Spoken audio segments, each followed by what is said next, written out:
Okay guys, so a quick update on this car. Like I mentioned before, brakes were really weak and the power steering had a leak. I fixed the power steering and then I went on to the brakes. I thought it was all kinds of problems, but it turned out just to be that the brakes needed bleeding. The back was really low, and the front, this side over here, the front driver's side, had some air in it. One side bled the air out of the system. The brakes worked really well. I found out that they were drum brakes and not disc brakes, but needless to say, they still stop pretty well, and I may change them in the future because I kind of like the idea of having disc brakes, and there are conversion kits readily available. I don't know whether that will require me to change the wheels. It may not, I have no idea.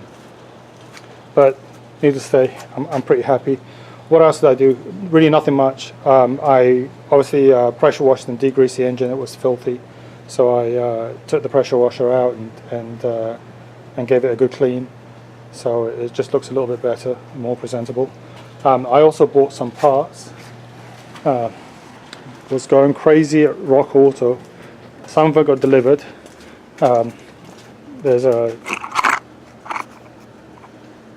distributor cap, distributor roller, which I don't need because it turns out that my distributor was converted to HEI. So this is kind of redundant until I buy my next one, which you never know with me. Oil filters, I got a couple of those, and then I also bought the hinge pin and bushing kits. I've done this job before on a Chevy pickup truck, a C3500, and you never ever do this job without ruining a couple of these hinge pins. So what I end up doing this time around is I just went out and bought 10, and so I have 2 boxes of 5. Let's see what they look like.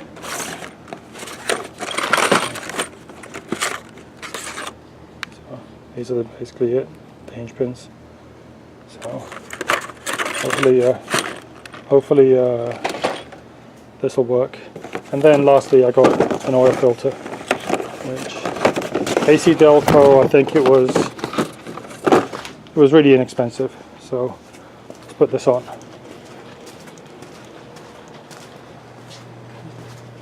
This way nobody can say that they haven't seen me work on my own cars.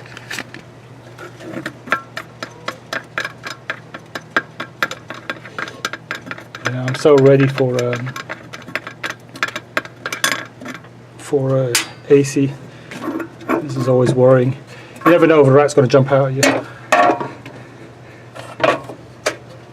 Okay. Well, it's not that bad, but there's a new one. So, gets a new one. Got to figure out what the deal is with the carburetor. Don't like the way it's behaving. Where's that wing nut? Okay. So this can go in the trash. Okay. So got a new air filter now. I'll do the oil change sometime this week as well. I'll buy some oil for it. Plugs. Turns out it's got a HEI distributor, as I mentioned earlier on. I bought the rotor. I think I also may have bought a cap, which I probably don't need. Well, I definitely don't need. But that's a good thing. This is something that I can handle. Looks like somebody's bypassed the heater valve, so that's something I need to address. And then there's a vacuum line that's just hanging over here. Let me see if we can see it there. Right, so I've got to figure out what that is all about as well. But all in all, I mean, it runs okay. I was wanted to basically shoot a video of it driving, and I may do that today. This is a really heavy hood. Don't like dropping it. I had to work on my daily the other day, so I took it I think around January to a mechanic friend of mine, because I didn't want to rebuild the front end myself. I just didn't want to deal with it. I had, you know, both my lifts tied up, and you know, put two new well, you know, the two lower control arms, the two upper control arms on, you know, two lower control arms and the upper control arm on both sides of ball joints. Replaced them all, tie rod ends, and everything else like that. But for some reason, it was sitting saggy on one side. Couldn't figure it out. You know, when I got it, I had like that bowed fender, which drives me crazy. And anyway, so I had an ABC fault. It was giving me all kinds of problems. Turns out that he didn't. He kind of pulled off leveling high control sensors, and they were kicked out of position. They were pretty much upside down on that side, so it was always sagging. And I tried to raise it with my hotel scanner, and I was able to raise it. But then, you know, when I tried to enter the codes, I inadvertently erased the codes. So it just wasn't, you know, it wasn't driving right, and it was, you know, it was just a mess. So we got that fixed now, but, you know, unfortunately for some reason, I now have, so the reason why I took it in, I have that squeeze now, that squeak. So I'm dealing with that again. But anyway, needless to say, we'll forget about that for now. What we're going to do is we're going to take this out for a spin, and you guys can hear it run and drive. All right, give me a second. All right, guys, let's go. Let's see what this thing rides like. So now that the steering is, you know, the steering now holds power steering fluid. The steering in itself is feather light now, as a Cadillac should be.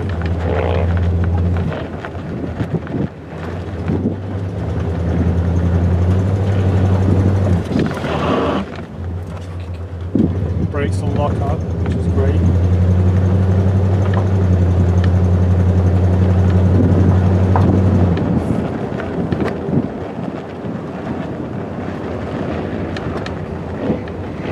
As I start getting on the highway, you may not hear me because it's going to be windy. I'll just keep quiet, just let the car do the driving.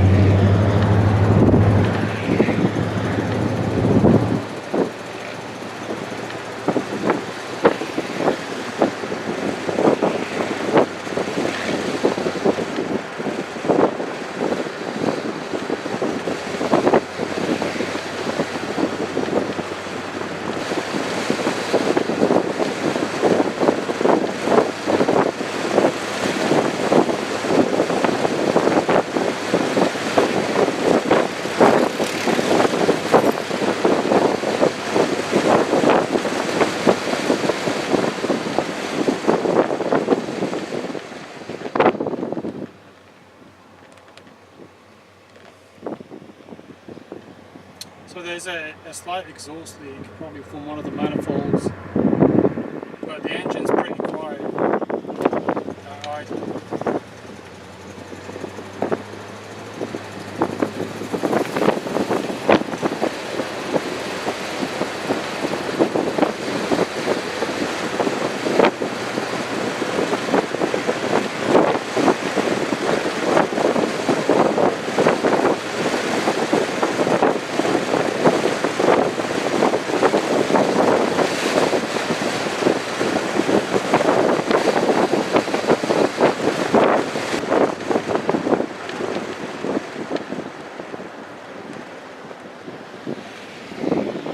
Odometer works, and it says 30,819, which is probably not accurate given it's a 50-year-old car.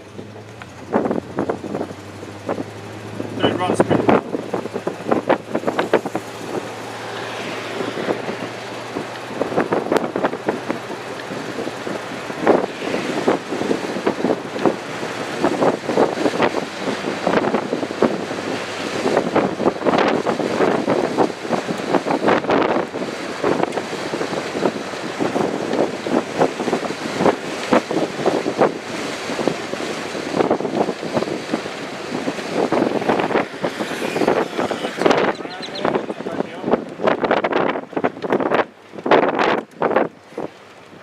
turns nice and easy.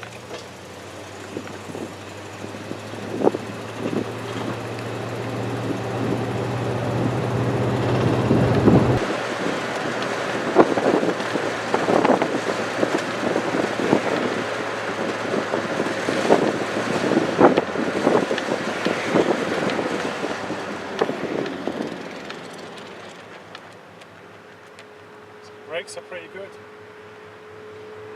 Can't really complain.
Alright guys, so what do you think? Not a bad car really, I can't really complain. You know, so far, I mean, everything that I've had to spend on it has really been kind of just stuff that I want to do. You know, I thought the brakes were bad, I was going to go through and, you know, try to figure out what's wrong with them. It just turned out to be brake bleeding, so all it cost me is a few ounces of brake fluid. Power steering hose, you know, nothing wrong with it, just needed to clamp it down a little bit harder. There's a hose clamp, I guess it's a return line because the pressure line's crimped on. But that's all I had to do to it. And the air filter was kind of, you know, voluntary. I have a bunch of other stuff on order. As you can see, I got hinge pins and oil filter. I also ordered new trunk seal, new door seals. I ordered an engine manual and a you know, workshop manual and a body manual, chassis and body manual. What else did I order? There's a bunch of other stuff, you know, primarily kind of like maintenance items, but really I want to take care of the door seals and all the rubber. So I want to go through all of that stuff. That stuff's kind of important to me to do. Next thing I will do is try to figure out what's going on with the climate control. As you saw, the heat valve wasn't connected, which, you know, needs to be taken care of, obviously. And then there's some, you know, air conditioning needs to be worked out and all that stuff. I got myself a new ignition switch. I don't know whether you saw me trying to mess around with it. So I got to take care of that. And you know, that's it really. So you guys tell me what you think. I think this turned out to be a good buy. It's not, you know, there's no mountain of work before I can start enjoying it. I can enjoy it right now, and, you know, drive it while I fix it up, which is the nicest way to fix cars, because, you know, you only have the weekends, and if you can get something achieved over a space of a weekend rather than months, you're kind of ahead. You know, you keep yourself motivated. Anyway, thanks very much for watching, and I'd love to hear your feedback. Take care. Bye bye.